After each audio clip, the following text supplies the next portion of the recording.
Good afternoon, everyone. Good evening for some people. It's a beautiful day here in Calgary.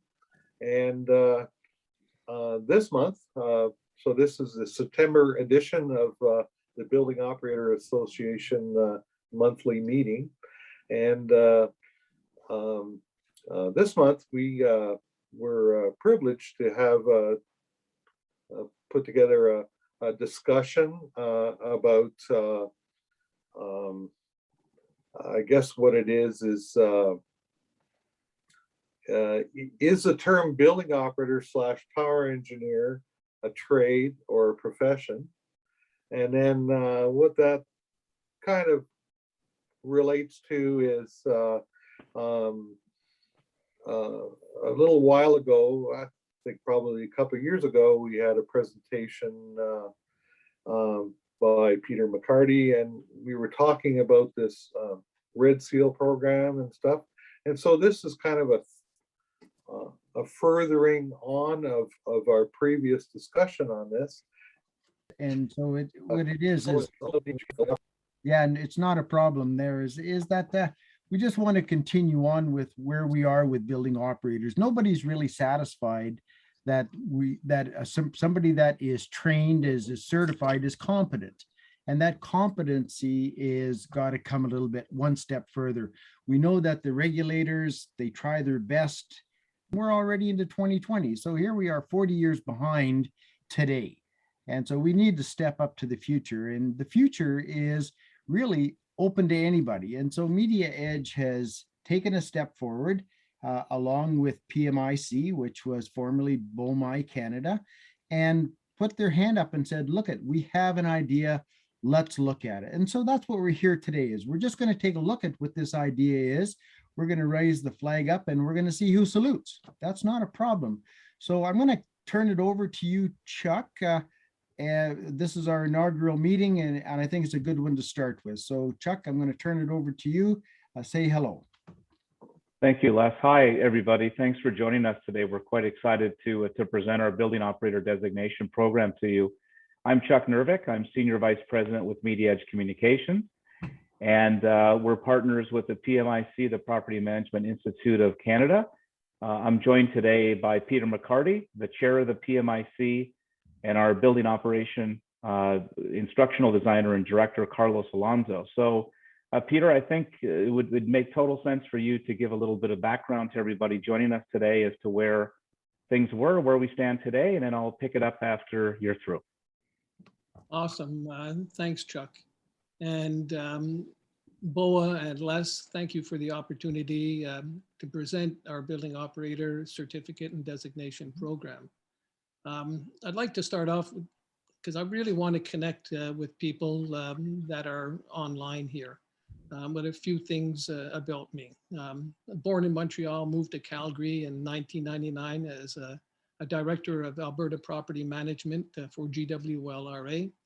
I somewhat retired in February of 2014 as the VP of National Property Management, the environmental officer and the health and safety officer with GWLRA, and moved to Vancouver Island, where I started a very small consulting business, PMIC and Associates. Over the last 4 years, I've been on contract with BOMA BC regarding a labor market program initiative in collaboration and funded by the province of BC. And I'll talk more to that a little bit later. I'm 72, married my high school sweetheart in 71. We're celebrating our 50th anniversary in November. 2 daughters, 45 and 43. And my entire 46-year career has actually been in operations as an apprentice, journeyman, and Red Seal, and master electrician, an elevator escalator mechanic, a project manager, manager of operations, general manager of property management and construction. And I guess the career spans 46 years and 5 different companies. There's a 10-year-old child that lives inside me that I hope never leaves, because I believe we're all here to make a difference. Things happen for a reason, that everything you experience in life is preparing you for what is yet to come. And most of all, I believe everything is possible if you believe. And that really leads me into this awesome adventure that started in 2000 with a fellow by the name of Chris Anderson, a building operator at Western Gas Tower in Calgary, which is now a Watermark Tower and has well earned its name. He was a BOMA member. And really what he was concerned about is skill sets and things that you're not taught in power engineering courses, but need to have to be an effective building operator. And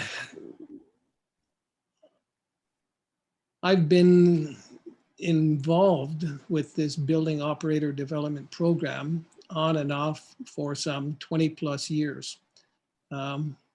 Most of it off due to lack of support from the commercial real estate sector, the service sector, and the Alberta provincial government, actually. What I'm going to do is I'm going to outline, to my best effort, a chronological order of how things have evolved. In 2009, the BOMA Calgary board took on an initiative to develop a 5th class power engineering course to replace the global and SAIT's rather outdated course material, which ended up with BOMA Calgary having to terminate the idea as a result of proprietary issues. I may be off with some of the dates, so Les, if I am, please kind of jump in, especially with that one. In 2011, a building operator scoping study was done by ECO Canada, which is the Environmental Career Organization. Basically, they wanted to document occupational profile, composition qualifications, and institutional framework supporting building operators in Canada. It was also aimed to identify gaps in existing education and training, as well as industry support and recognition, in order to ensure that building operators actively participate in the emergence of a new culture of energy efficiency and conservation in Canada. So their main focus was towards the whole sustainability side. What the study identified as numerous challenges was the lack of consistent definitions, professional qualifications and standards, as well as some pretty significant gaps in training and education, and also human resource practices throughout the commercial real estate sector. Their research also found a clear definition of building operator did not exist.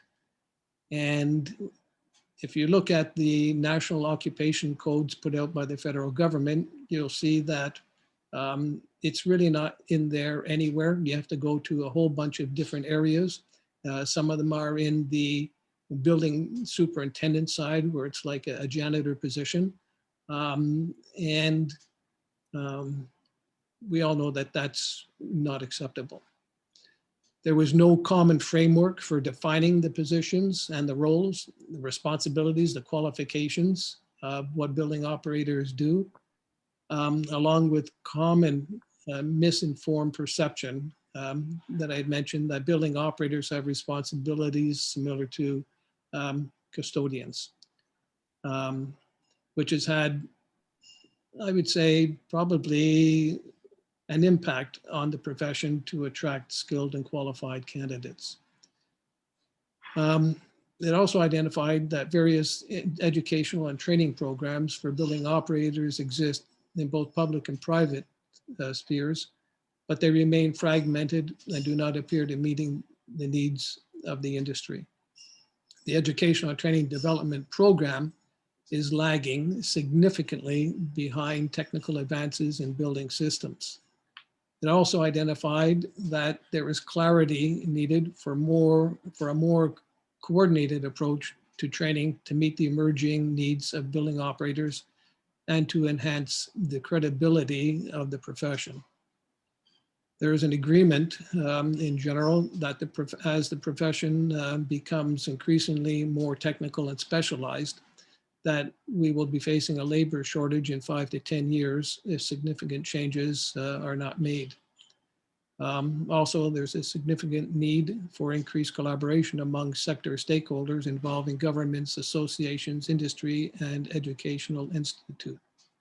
Now, remember, this was back in 2011. In 2013, BOMI Canada engaged a consultant to identify the skill sets of a building operator at that time and into the future. It was a 3-day session with 20 people from across Canada. One of the many items in the report was to follow up on what other programs were out there, which led us to the Ontario College of Trades.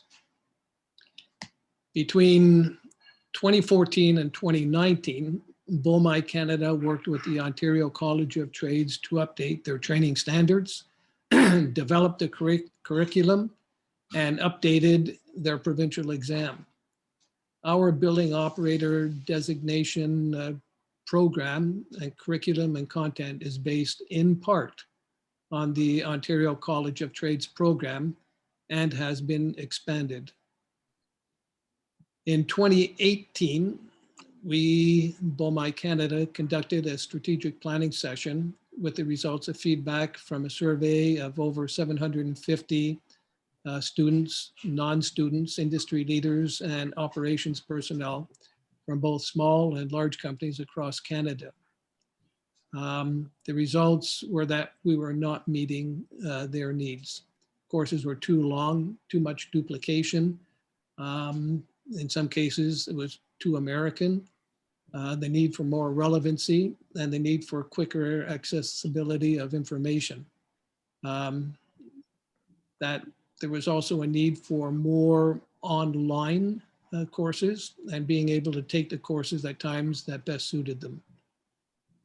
Our relationship with BOMI International terminated on December 31st, 2019. And in January of 2020, BOMI Canada changed its name and officially branded ourselves as the Property Management Institute of Canada. And then the pandemic struck us. The BOMA BC Labor Market Initiative is something that I've been involved with, started in 2015 and into 2020. It was a labor market initiative funded by the province of BC. There were 5 phases, 4 have been completed to date. And what is remarkably interesting is that the program has identified virtually everything plus other things that were part of the 2011 ECHO Building Operator Scoping Project. You can go online and look at that. I'll feed that information to Les if you're interested. And last year, we formed a partnership with MediaEdge in order to get this program moving. Like I'd mentioned, I've been involved for like 20 plus years. I'm committed to the program. There is a need for it. In fact, there's a significant need for it. And with that, I'd like to turn it over to you, Chuck. Okay, thank you, Peter. That's a great setup. I'm just going to share my screen. I think there's a bit of information I want to get into, not too complicated, but I think it'll help if I present a visual. So let me just share my screen, if I may. And I guess Les and Mark and Carlos and Peter, just to check with you guys, can you see my screen? Yes. Okay, good stuff. All right, so as Peter indicated, all the setup information related to where we stand today with this Building Operator Designation program. It's my pleasure to provide a bit of, to continue that background that Peter provided and sort of bring you up to where we stand today. And before I start, on behalf of Peter and Carlos, I just wanted to thank Les and Mark and BOA and all the members joining us today for the opportunity. We're really excited for this. Some of the items on this slide Peter had talked about before, really, we're not just trying to put a designation program together without any background information or any need for it. So we think there's a significant demand for operator training in the Canadian real estate sector. And as Peter indicated, there is no current standard. There's a lot of issues right now, as we're all aware, with respect to work shortages. There's skills gap challenges. There is no real baseline for building operators as things stand today. And there's a requirement to improve competencies for the building operator community. So those really are the main elements that are in the back of our minds every time we take a look at what we're doing to design this building operator designation program. We've identified a whole number of different industry suppliers and consultants that we're working with to build out the content, to validate the course curriculum that was originally laid out. And we keep expanding and enhancing the curriculum for each of the certificates that we put together. Those content specialists have great experience and insight into the building marketplace, and they've been a pleasure to work with, and I'll talk a little bit more about that a little bit later. We've established a Canadian Real Estate Industry Operational Advisory Committee, who also is in tandem with the industry suppliers and consultants, working with us to develop and approve the Building Operator Designation Program content and curriculum. And we've spoken with dozens of different real estate organizations at a very senior level, and they all get what we're doing. They're all excited for what we're working on, and they're eagerly awaiting us to launch the BOD program later this fall. Peter talked about the way that the curriculum was initially based on, which was the Ontario Colleges of Trades and Apprenticeship program. It's been enhanced, it's been improved, it's been brought up to date, and we're very excited with the input that we've received and where we stand. We have 22 certificates, and I'll show you those certificate examples in a couple of slides. And again, those certificates are being reviewed by industry leaders in order to consolidate the content and make sure that that final certificate offering is the best offering for a building operator. I'd mentioned that we're working with a number of different industry suppliers. I've listed a few on this screen, and the commitment that they've made is quite significant. Black & McDonald, Smith & Anderson, ESC Automation, GDI Ainsworth, Cisco, Rogers, Rycom, Carrier, Train, B-Clean, Signify, Dubois Chemical, Armstrong, Pace, View, and a whole bunch of other organizations. And we cannot be any more grateful for their contribution and the time commitment they put in so far. They understand what we're doing, they agree with what we're doing, and they're totally committed to making sure that our content is as good as it can be.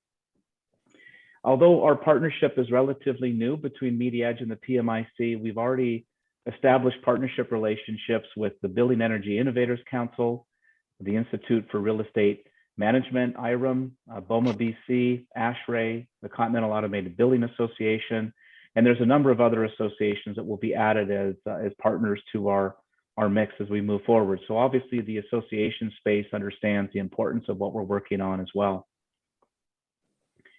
As I'd mentioned before, we have 22 certificates that are currently involved with making up the Building Operator Designation Program. This list may expand. We receive input every day and as we review the certificates, and so we may end up with more than 22, but at this point we have 22. This is a certificate-based program. Once you go through the 22 certificates, ultimately you can get your Building Operator Designation Program, and this is geared for the building operations community. It's not for the property or the facility managers. This is for building operators. Each certificate will have between 8 and 12 modules. A module consists of a 15 to 20 minute, very engaging, interactive learning experience. Carlos will demonstrate that when I finish later on. And all of the content is timely and applicable, and again, is going to be delivered in a very unique fashion that does not exist out in the industry right now. And that's one of the neat things about this program. Each module will have inline and final exams that must be passed in order to advance to the next certificate module and ultimately the next certificate. This is a virtual program, accessed through computers, tablets, cell phones, and it can be taken by the learner at their convenient times based on their schedules. And we will have a validation of competency, a proctoring type component that will be coupled onto our program to continue to remain engaged with that those people that are designated. There'll be a continuing education requirement. There'll be all kinds of information we funnel to them once they pass their certificate. So we've thought about this down the line a bit more, as well as the immediate requirement. I won't read these off, but these are the 22 certificates, not in any particular order. There isn't a program out there that exists that is this wide, and we're also going quite deep within each of the certificates. As we're all aware, there are various certificate programs out there for energy management, and there's some smart building programs, things on HVAC, but really nothing covers anything from soup to nuts like we do. We go from customer service all the way to smart buildings and everything in between. We're looking at launching our smart buildings and water treatment certificates later this fall. Those are the first two out of the gate, and then the rest will follow in due course. There's a number of opportunities. We've spoken to Les and Mark about some opportunities for us to work with BOA. These are just some ideas that we'll continue to have dialogue around, but we're really committed to wanting to help BOA from a number of different perspectives and its members. There's an invitation for BOA members to sit on our program committees. There's an opportunity for BOA members to help develop or review or approve our Building Operator Designation Program certificate content. And please let Les and Mark know if any of you are interested. We would love to chat with you and add you to some of our committees. You've got a lot of expertise and knowledge, which we would love to have part of our approval process. We'll provide at some point the program links to BOA to circulate to their members in the industry for folks to get more information on our program. We think that there's opportunities for us to work with BOA to go out and identify and secure potential grant and funding opportunities for joint initiatives. Peter had mentioned labor market studies prior to my presentation. We think that there's opportunities for BOA to be involved in those studies, perhaps some government lobbying, industry awareness campaigns. We want to bring an opportunity forward for the real estate firms that are having some challenges with getting folks on site as operators. So we're looking at job fairs, we're looking at dealing with high schools and colleges to bring awareness to the whole building operator opportunity as a career path. We're also looking at establishing proper industry codes. The PMIC will help support BOA through our significant reach to Canadian real estate industry professionals. Mediaedge has a database of over 50,000 real estate owners and operators. We would like to help promote BOA as an opportunity for their staff to be members. I've spoken to Les about helping to promote your shows, your webinars, your memberships. You might have some special events or mentorship programs, job boards. And we would also like to help financially support BOA and its activities. And there'll probably be some other items that we agree upon as things move forward. So I think our goal really collectively is to work together to best serve the needs of the Canadian commercial real estate industry, in particular building operators. We're committed to this group. We don't think that there's been enough of a spotlight on them, and that's what we're working on right now. So I will stop sharing, and we would like to provide a Building Operator Designation Program prototype demonstration that our Director and Instructional Designer, Carlos, will walk us through. And Carlos, I'll turn it over to you. Thank you again, Les and Mark, for the opportunity to present. All right, just confirming that everybody can see my screen. Yes, sir. Yes, sir. Looks good. All right, so what we've developed here in preparation for the development and production of the individual certificates and the entire program as a whole is an example, a functioning example of what a module, and in this case particularly a topic inside of a module, might look like as far as that learning experience goes. Is serving two purposes. The first one is to actually have a manifestation that we can all put eyes on, discuss, collaborate, and adjust moving forward. And the second purpose is that technically we've built actually a piece of software that's somewhat proprietary and customized to our purposes that serves as the vehicle, if you will, that then all of the other content goes into. So it's an efficient way to build. What we're going to be looking at is a template that is viewable in a responsive design so that it works. Right now we're seeing it on a computer screen, and it also works on mobile devices. For this purpose, we're going to be looking at it just on screen. let's walk around a little bit around what we're seeing. On the left-hand side is a table of contents that is all interactive, but we'll show you as we get into it, the interactivity is triggered by the actions that you take inside of it. So unlike a book necessarily, you can't just go online, open up a module and access each one of the topics until you've actually taken the ones beforehand, and the knowledge checks that, if you will, open the gate or unlock the next section. And in this way, we can ensure that the knowledge transfer is actually happening with the user. So let's just get started. So with the final course, we're going to be hearing voiceover narration that goes along with this for the purposes right now, and so we can discuss if anybody has questions. I'll be reading it out. So the first screen says, getting started. Before we get started, let's go over some navigation tips.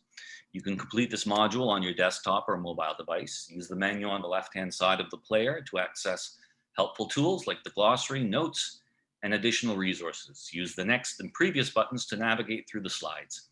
The speaker icon controls the audio volume. The CC icon brings up closed captioning. And the play button controls the slide animation and audio. Here's what that looks like if you're on a mobile device. So we click the play button to proceed. Welcome to the Smart Building Certification e-learning course. This module is part of a series of e-learning modules that encompasses the Building Operator Designation program, a series of 22 comprehensive online self-paced e-learning certifications that address a range of professional topics and disciplines for building operators throughout Canada. Upon successful completion of this subject, the student will be able to describe and identify the various systems and technologies that define the smart building. Learners will explore these platforms to gain a holistic understanding of operational technology, intelligent building management platforms, fault detection and diagnostics, Occupant Experience app, and digital twin. We spend 90% of our lives in buildings.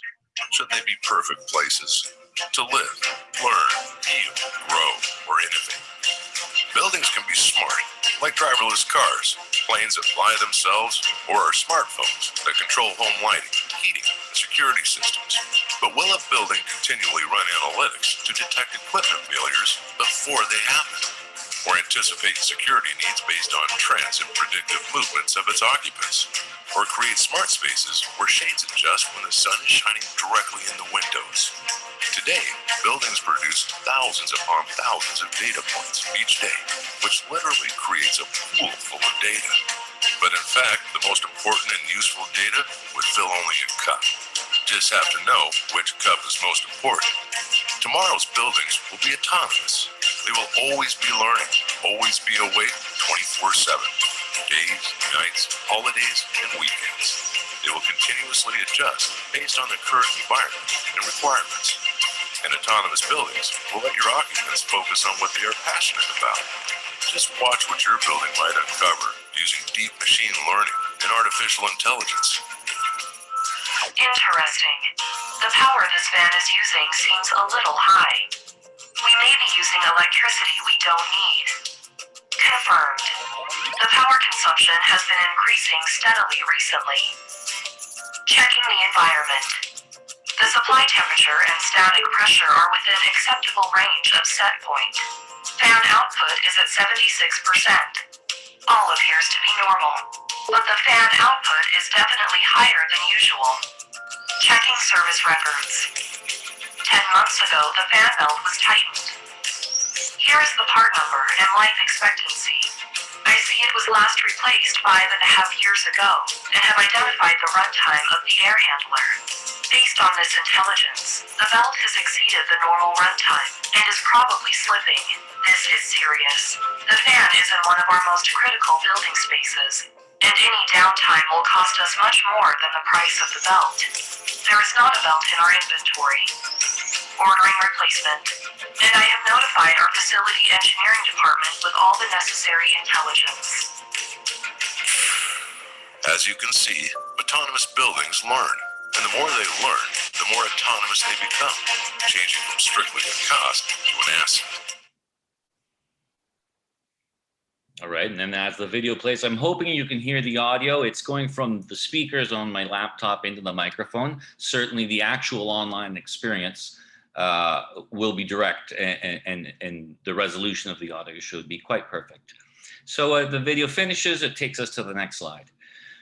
Smart building platforms. In this module, you'll learn about how OT networks, intelligent business building management platforms, fault detection and diagnostic systems, and occupant experience apps come together to produce smart buildings. We will also learn about digital twins as an important functional element. Click on each highlighted item to learn more. So we see a building over here, we see callouts, we click, and we have additional information. Now, the way that this works for a learner is, although they can click on any of these, what we call lateral navigation, to dig up this information, until they actually access each one of them, they can't proceed to the next topic. And as you can see, as you're going through, you're unlocking each one of the topics, at which point you can go back. But until we've unlocked all the pieces, and this is a form of interactive gamification, we can't actually move forward. So now that we've read all of the different content, we click play and next. Operational technology networks support the operation and/or integration of facility systems such as building management, lighting control, security, fire alarm, elevators, generators, UPS, metering, visitor management, and distinct from information technology networks. Click on each highlighted item to learn more. So now we're starting to get the sense of what to do. And as we're clicking on the different hotspot areas, we're accessing information about fire alarms, security, and what we're maintaining here is a high-level overview and just enough information that would be appropriate for a building operator in this case. They don't need to necessarily get down to white papers or technical documents, certainly not at this point in the stage anyway. UPS, so everything that we suggested in just that opening paragraph, we're now giving a bit more information with some lateral navigation. Once accessed, we can move forward.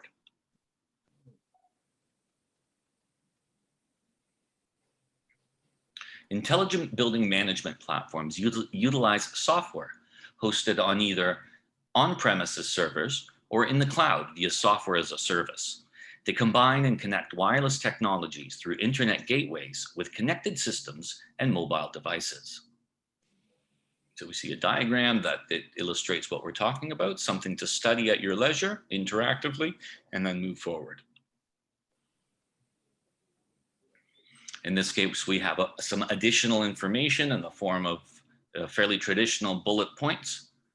Read them and then move forward. So not every page is necessarily a highly interactive one, but some of these combinations of interactivity, video, animation, and all these things in an effort to really make the learning experience engaging and self-paced. Fault detection and diagnostics, data analytics software hosted on premises or software as a service, ingesting data either directly from the facility system or more commonly from the IBMP, applies algorithms to inspect large volumes of data in search of actionable data with typical goals of energy efficiency, improved facility system performance, or enhanced occupant experience. Traditionally, focus on metering, HVAC, and lighting controls. FDD in a smart building applies more broadly. For example, space and amenity usage trending helps operators make better choices of facility resources by repurposing lesser used elements to areas of greater occupant demand. And now, although we're giving an explanation, what we're actually showing inside of the visual is the flow of how this information happens. We have the building. It has different sensor access points. Those access points send data which is acquired and sent into a damage detection software system.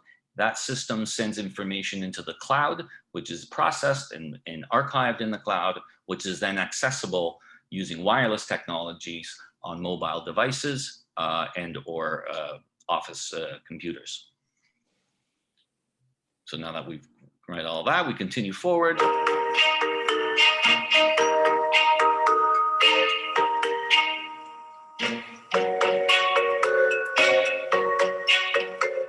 Walk the halls of any building and it's easy to see we're all juggling a lot. Thankfully, as the pace of life speeds up, the office has gotten smarter with building technologies from Siemens. How smart? In a smart building, you won't waste time looking for a place to get work done. And it's easy to locate coworkers and choose a spot near them so you can connect and collaborate. Sometimes that collaboration means spending a lot of time in meetings, so comfort is important. Being able to program preferred comfort settings and maintain them because of daylight harvesting technologies helps you be more content, healthier, and that means you can be more productive. And when you only light, cool, or heat a room when occupied, you save energy. But environments change, and when they do, if a room is booked but goes unused or a meeting ends early, the data collected will help others find and book rooms on the go. Smart technology also keeps you on time and on track throughout the day. It lets you know where the next meeting is, even the most efficient way to get there, or helps find amenities like the cafe or gym and other useful information, all in one place. But it's more than just scheduling a room, making the best use of space, or finding your way. Need to locate equipment quickly? With asset tracking, you can find what you need and have it moved to where you need it. And in case of emergency, everyone gets an alert with instructions on how to get to safety. The data can be used to take care of things behind the scenes by analyzing things like occupancy and space utilization for right-sizing space and optimizing workflows. Comfort, safety, security, efficiency. At the end of the day, everyone benefits when a building is smart. All right, and then it'll take us to the next slide automatically. The Occupant Experience app, smartphone application allowing occupants to interact with the facility to control their space, HVAC and lighting, for example. Book amenities such as meeting rooms, visualize facility conditions such as current elevator, wait times, and gymnasium occupancy, and interact with other occupants and facility operators to achieve a feeling of community. Click on each highlighted item to learn more. So as you can see, we saw in the video, and now we actually see the interface of a sampled software. And we can see that there's actual information about this app. The Comfy app combines location usage and smart building data with a range of user demands to connect employees to their office environment. And we continue to learn about the app, which was introduced to us in the video. After we've studied and accessed all of that information, we can move to the next topic. Whether you own, operate, or occupy buildings, you have to manage a massive amount of information. Gathering the right information is a costly and painful undertaking. A digital twin can help you get all your building information under control. What's a digital twin? Quite simply, it starts as a virtual copy of your building. By creating a data-rich model of your building, you can access and analyze data to plan better, avoid problems before they occur, reduce costs, and prepare for a digital future.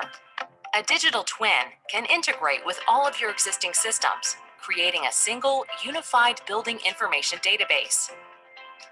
Accurate, up-to-date information makes everyone on your team and in your supply chain more efficient. You can also use the digital twin to create new solutions that give you insights for optimizing your buildings.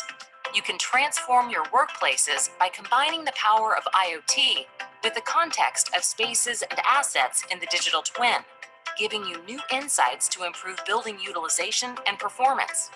A growing number of real estate developers, owners, and operators are adopting the Invicara platform. Invicara is also used for critical infrastructure and buildings like airports, healthcare, data centers, and universities. And it'll take us automatically to the next slide where we actually see a digital twin. And we learn a bit more about it. So we can get a sense of the pacing and the flow of how a topic works and how the information is presented. The building twin allows a connected digital representation of a physical building. It brings together dynamic and static data from multiple sources in 2D, 3D models and enables informed and effective decisions to be made. Click on each highlighted item to learn more. We learn about a digital twin virtual representation of a building, so giving some definition. And as we dig down, some continued information. And I do want to say also that we are in the prototype phase with this. We're still gathering content from our subject matter experts. So some of the information you're seeing may not be exactly accurate, but this is part of that dynamic process of development. Well, and Carlos, if I may, because you didn't have an opportunity of talking about your vast experience in developing e-learning content. Carlos has over 20 years of experience, and maybe at this point, Carlos, if you don't mind, I mean, we have about 12 companies that have been providing information to us. This is just one part of one module of 11 that makes up the Smart Building Certificate. The amount of time and effort that goes into developing this content is significant. And Carlos, maybe you can just talk a little bit about the learner and having multiple senses involved in sound and voiceovers. Maybe you could just walk everybody through quickly why we're developing the content this way, if you don't mind, please. Sure, gladly. So as Chuck was saying, for about 25 years now, I've been working inside of particularly enterprise level software companies, a lot of them out of the United States, but also out of companies in Europe and in Canada. In a lot of the cases, there's a significant amount of technical training that goes along with customized software sales. Often those environments are strictly online based because the software that's being trained on is an online experience. Throughout that process, a lot of modalities and learner experiences have been prototyped and tested and used on very vast audiences, including very effective ones like the US Army and a Cisco project that I worked on about 15 years ago, GFL Environmental, the Ontario District School Board, Sybase International, SAP, very large companies. And the use of multimedia ends up being a very engaging way to, particularly the biggest challenge with this, what I call long form communication, is to keep somebody engaged and on that screen. That's the biggest one. So when we use different kinds of media elements, we're actually beginning to dip into the world of entertainment and television and movies and video games that use this kind of engaging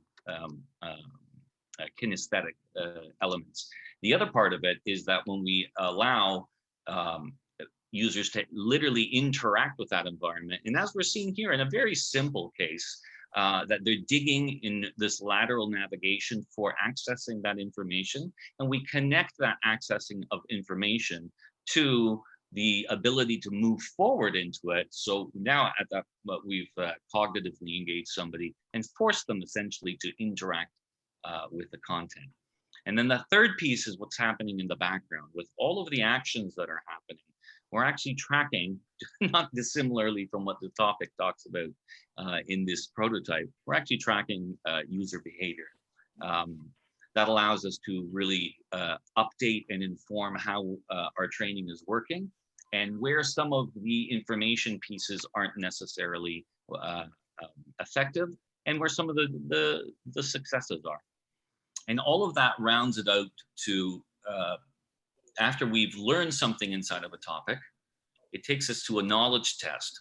And we see it in some slightly clever ways where otherwise it might be just a question and answer. In this case, we have matching the headings to a description.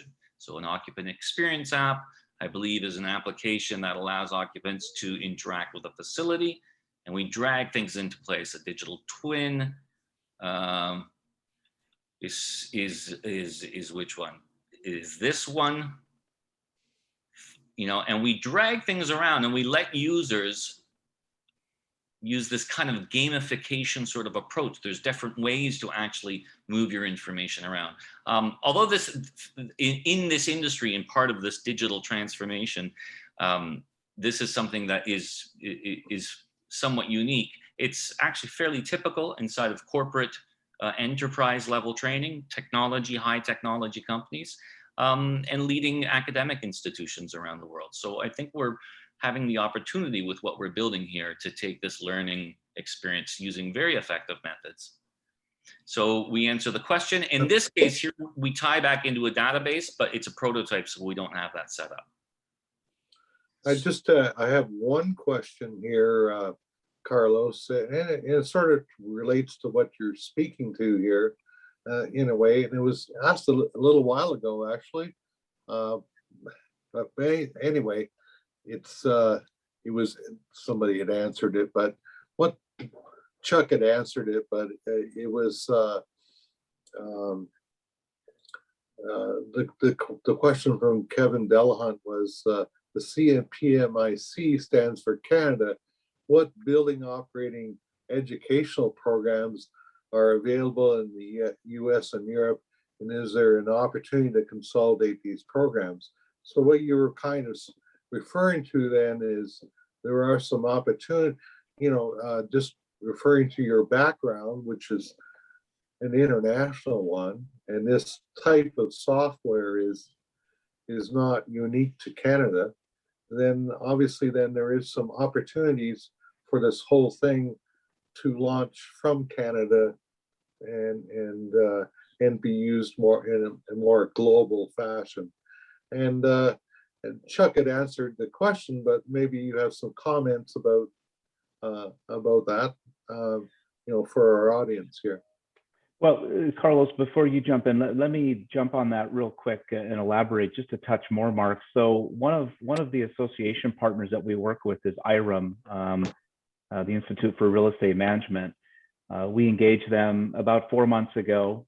They saw our 22 certificates and the detailed curriculum and content that we've laid out. They've been noodling through trying to do something for their building operators around the world. They're in multiple jurisdictions: China, Europe, US, Canada. They've got about 20,000 members. And as soon as they saw our content and they understood how we're going to develop the e-learning experience, they immediately signed an MOU with us, and they're really excited. We're going to have to obviously do some grammatical changes and whatever, Americanize things and put things into Mandarin and various languages in Europe, but they've got really good buy-in from their members that are looking for an operator program. So that's a great question that was posed, and we are definitely looking outside of Canada. And it's interesting, this doesn't exist in the US at this level. So we think the opportunities are great down in the US and other countries. Okay, great. I just thought I'd throw that in there, but continue on with your explanation of your knowledge checks here, Carlos. Thank you. Thank you. Well, we're almost done, really. Like the other content, and as we're seeing, the opportunity is to present information in unique and engaging ways with some premises in mind, to continue to have that person go from beginning to end successfully in an engaged way. Number two, for that actual transfer of knowledge to be provable, and the tracking of user data, because of the digital environment, the nature of it allows us to do that, and particularly allows us to report it with, at the end of each one of the topics, or interspersed, depending on what the topics might be appropriate, we actually test the user with some knowledge checks. And again, like I'd suggested, this ties back into the database. Right now, this isn't tied into a database because it's just a prototype. We're sitting in a sandbox. There's no data being pushed around. But we can move from one slide to another, and we see how it works. And that's it. And then the great thing at the end of all of this is, once you've actually accessed everything, you can now go back and use the e-learning experience as actually a knowledge repository. So an interactive book, if you will, of all of this information that you just learned about, which consequently, after you've also opened it up and you're at that knowledge check section, short of that proctoring final exam, where we really do want to test somebody's knowledge, the user always has the ability to go back and find the answer that is being asked. And this is something that we want to prompt them to do, because through that engagement interactively, through them searching for what they're looking for, they're going to find the answer, and they continue to interact with the information. Something that otherwise in a linear environment, like watching a video or listening to a podcast, isn't necessarily available. And that is a 7.5-minute experience, as we can see down here. Other elements of the system will allow us to search keywords throughout an entire module or course level. We've got a link to the PMIC website. This can be linked otherwise. We've got a little information about the actual program. And that's it. I hope that was useful. Yeah, so I guess what you're saying is the challenge is to keep your audience engaged, and you're using this method to do that, which you know has worked in the past. I've seen other versions of not on this subject line, but similar things. So this, you've basically taken this to the next level with some more technical content, I'm assuming. And so it's a way to make a whole bunch of technical stuff more user-friendly, I guess is what your objective is.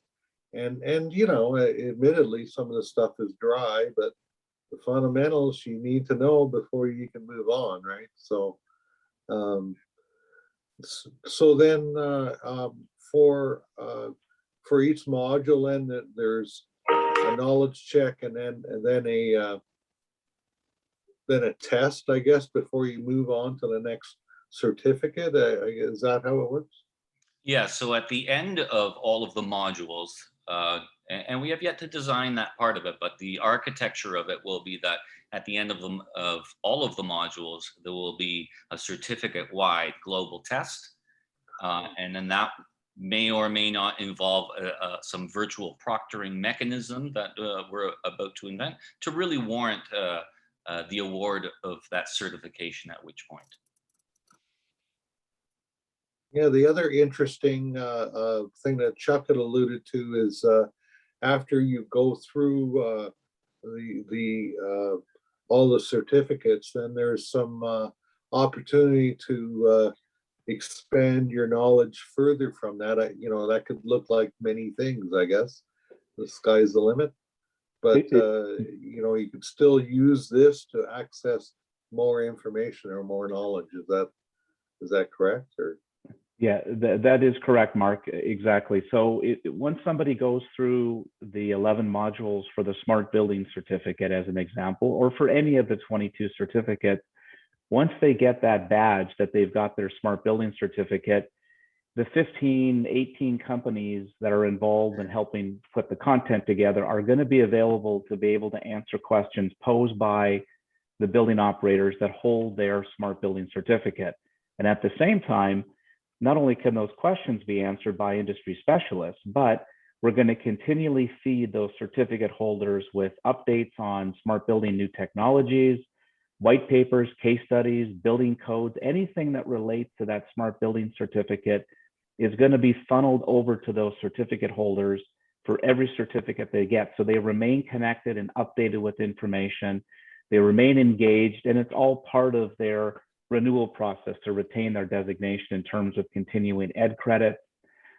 We can even have them involved in attending your shows or your webinars, could be a CEU credit they have to attain. So there's a whole bunch of opportunities for us to move beyond the certificate and the designation program to continually make these building operators very competent and very much up to speed on all the things that are changing in the environment. And this particular certificate is probably one of the more complicated, more technical ones, but this smart building technology, as everybody knows, is just on the cusp of exploding. And as buildings become more technically advanced, this was one of the highest ranked certificates according to the real estate community that they wanted us to build out, which is why we're going to release smart buildings right from the get-go. okay. I'm just checking here. We have another question from Kevin. Might as well pose it now. Once the course material is completed, what is the designation that the successful individual receives? So the building operator has the opportunity of going in and taking one or multiple certificates, every time they go through and pass all the inline quizzes and the final exams, they get a certificate. So ultimately, they'll have 22 certificates. Once they get their 22nd certificate, they will then be awarded with a building operator designation, which they can obviously use on business cards and their CVs, et cetera. So that's really the answer to the question. So they'll be designated as a building operator once they've gone through the 22 certificates.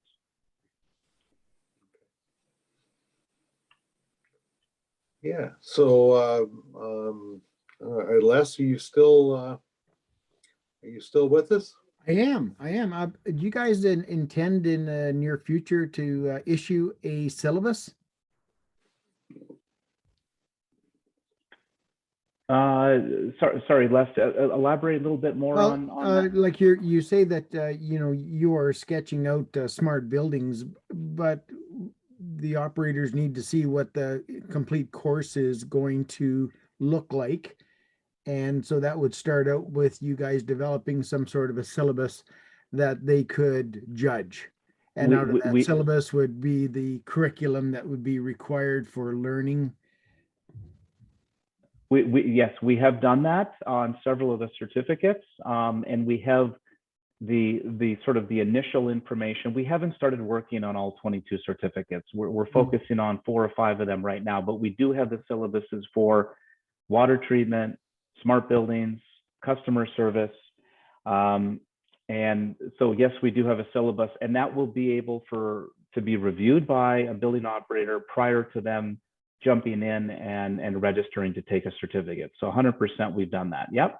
Oh, excellent. Because you're right that this isn't new technology. I know that TPC is working hard on it, as well as the BODC out of the States, BOC, and both in Canada and the United States, and KPPC are also working on it. Is it going to be much different than it's already been laid out in other learning materials?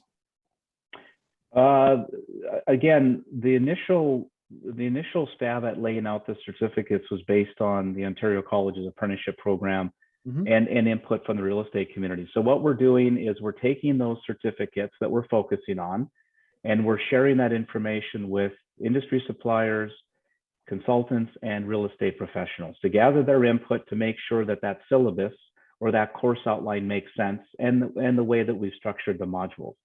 Carlos, I don't know if you want to stop sharing your screen. I can show an example if you would like me to. And it looks like Praven's got a couple of questions.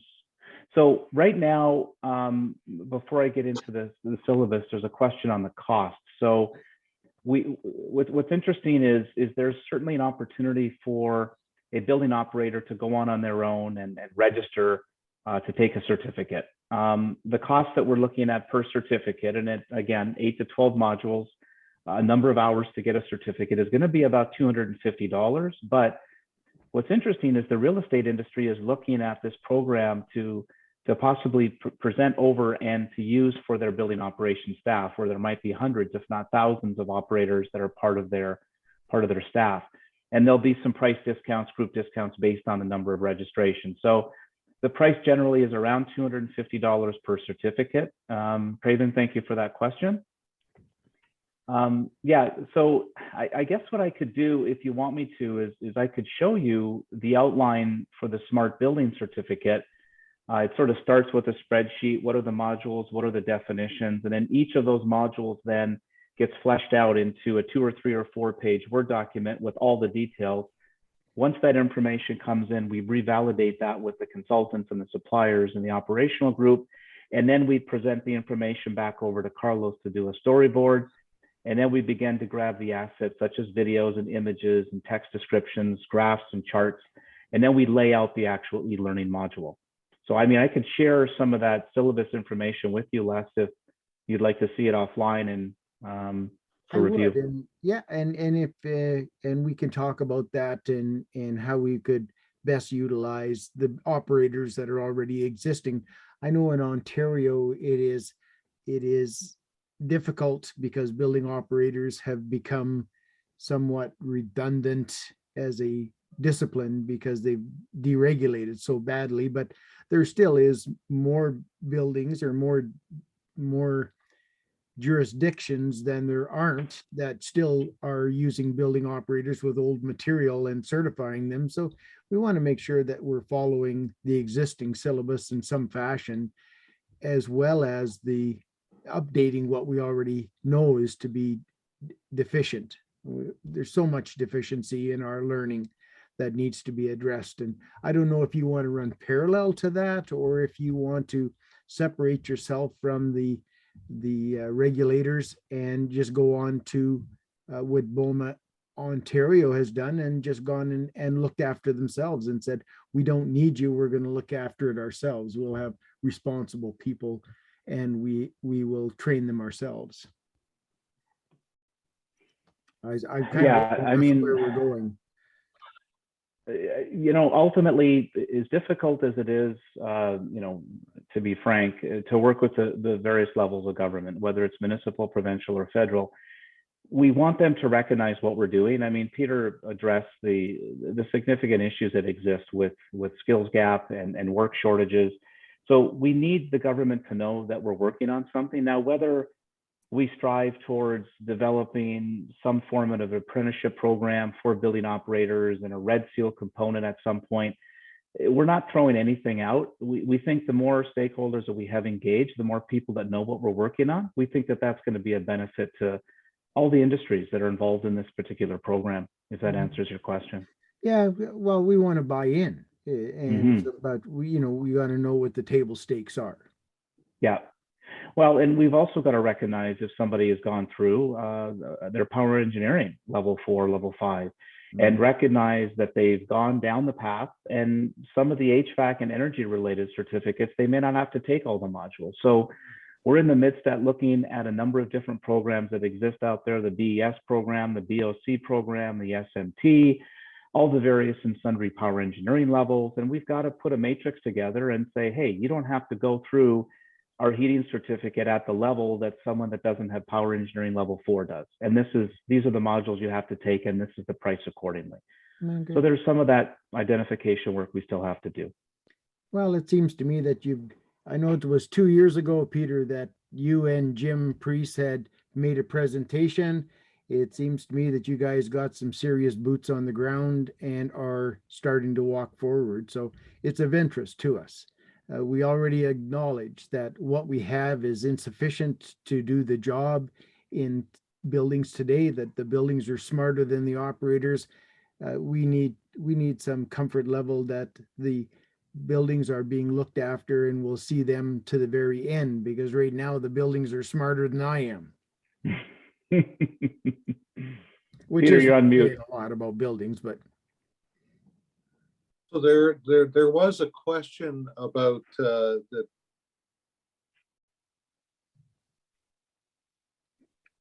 oh, We lost you, Mark. Can I sneak in, Les? Please do. Really, what we're looking at doing is creating a baseline standard for the Canadian commercial real estate industry, because currently there is absolutely nothing, with the caveat being that there's the power engineering side, but there's so much more to it than just the power engineering side. I kind of look at it that, when you go through your power engineering course, you're learning 3 feet of stuff. But when you come to being a building operator building, you're only using maybe 6 inches or 12 inches of the 3 feet that you had to go through. And then there's a bulk of stuff that you haven't had exposure to. Customer service, environmental, the whole sustainability side, occupational health and safety, and the list kind of goes on. Building envelopes and, floor loading and just, post tension and just having awareness of those items. We're not trying to teach people to be actual engineers, but we want to provide them awareness so that they're providing value to the organizations that they're working with. Hopefully there'll be kind of a industry-wide red seal that, will be adopted right across the country. There may be little differences depending on regulations of the various provinces, because Quebec right now does not have really what I would call as power engineers. I think they're still on stationary engineers. And they have mécanicien machine fixe, and they have a refrigeration A and B. Manitoba, you have to have power engineering depending again on the size of your plant, like most provinces in Canada, but they also have a refrigeration A and B component to it as well. Yeah, but Peter, I don't want to interrupt here, but how people learn today, because I'm an educator with BOMA, and how kids learn today is not the way that you and I learned 30 years ago. And this is where we're at today with PMIC. I just wanted to come off looking slick, because it is important that we match the learning skills as well as the needs of the building and the customer and the facilities to what's being taught today. And what's being taught today is still what was being taught 40 years ago. And so, I'm hopeful. I really am. And it is important that we do it right, but not to be so closed to say that this is the only way of doing it. So you still have to stay flexible. I use YouTube a lot in my day-to-day classes, because it best exemplifies what's going on. But if I say, let's say draining a boiler, and I go to YouTube and say, I want to drill a boiler, there's a million ways of drilling a boiler according to YouTube. So we want to make sure that the people they go to is going to be the go-to place, the end solution, and it has to be done right. That's the most important. So that if they say, well, it's going to be PMIC, you want to learn how to drain that boiler, or you want to learn how a smart building works, you just go on to PMIC, you drop down that menu, and there it is. It's for you. It's going to be the way to do it correctly. Exactly. First time. Totally agree. And being able to keep it updated and relevant as well is critical. And that's why we've kind of gone to this approach of learning. And again, we're not so hard-headed that, I guess my comment would be less that we're listening with the intent to understand and make changes that are going to benefit everybody. Absolutely. We're all looking in the same direction. Totally. Yeah. And what's interesting is we've engaged, over 40 different suppliers, and almost every supplier has said, well, do we want, and there's a lot of great building operators out there, and there's a lot of building operators that will make a phone call and not really even check into what the issue might be before they call their supplier. Yeah. So a lot of the suppliers are saying, okay, so you're trying to improve the competencies of the building operator. You want us to give you information to help improve those competencies. We're all for it, because they all want to deal with as competent a building operator as possible. And they don't want to just get called into a building if there's some triage type work that the operator can do and give a more informed decision. And they may not need to call that contractor out, and they could save the building owner money in some cases. So we're going to push the envelope as much as we can and try again to benefit the entire industry from a building operations profession. Yeah, I agree with you. And Mark and I were talking about this just prior to us getting together here today. And Mark believes that ventilation, which is an ASHRAE standard, is very important. COVID has changed our whole life, and a lot of building operators don't really understand what is required for what a building is needing for today and today's safety standards. That needs to be discussed. So, you got to stay flexible on your priorities. You need to put all this together. Poor old Carlos is going to be, pulling his hair out before we get done. Either that, or he better clone himself 1,000 times. Well, and we just hired another instructional designer to give Carlos some support. But you're right, Les. We're going to need more. And to your point on IAQ, which is the most pressing issue right now as facilities reopen.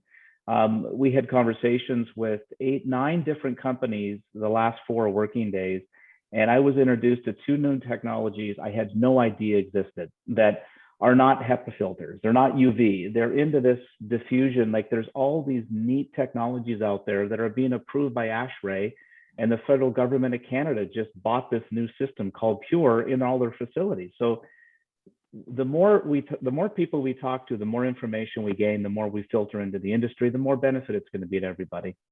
Excellent. Okay, well, I guess there's more than just this meeting here that we're going to be having over the next period of time. So I look forward to the next step and us working with you to see that to a fruition of some sort. Awesome.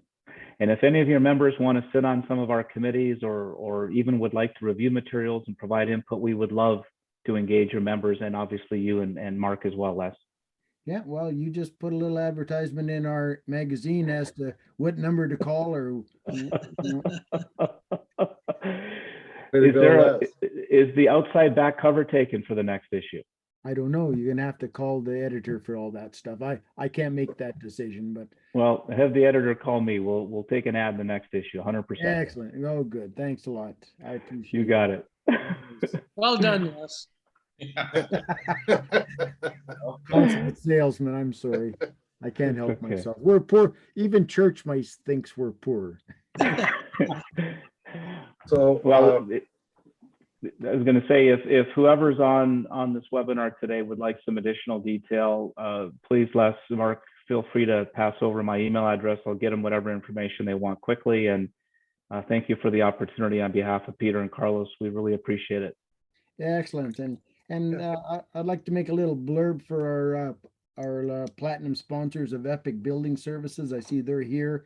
Cougar Technical Services as well, our platinum sponsors, and Gentech Field Services. I see that they have a representation on this view as well. So thank you for all you guys' support. And we together, that's it. We're a big family, and it doesn't matter, what our roles are.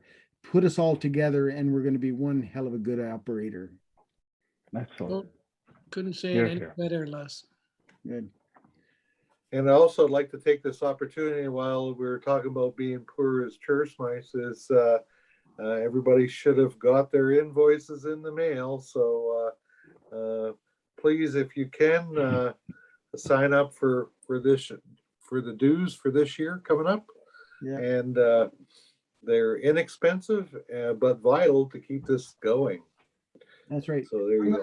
I'll edit this. You'll find this on our website in the next few days, this whole little seminar for you guys to re-review and share with your comrades. Awesome. Okay, well, thank you very much, guys. That was excellent, and I'm looking forward to. I just want to say this lastly is it doesn't really matter what your current knowledge level is. When with education, we never stop learning. So any kind of system like this is an excellent opportunity for continued education. Right. So it doesn't matter what baseline you're at, there's always something that's interesting, right? So this would be an excellent thing for continuing on way past the modules and talking about subject matter of interest as technology changes. So there's it's just a way of staying current, and I like that aspect of it. So that's so you've latched onto a good thing. It's just trying to figure out how to do all the work to pull it all off, I guess. Exactly. It's the future. And Yeah. your three sponsors you referenced, Les, we would love them to again reach out if they're interested in being part of our certificate development in the categories of their specialty.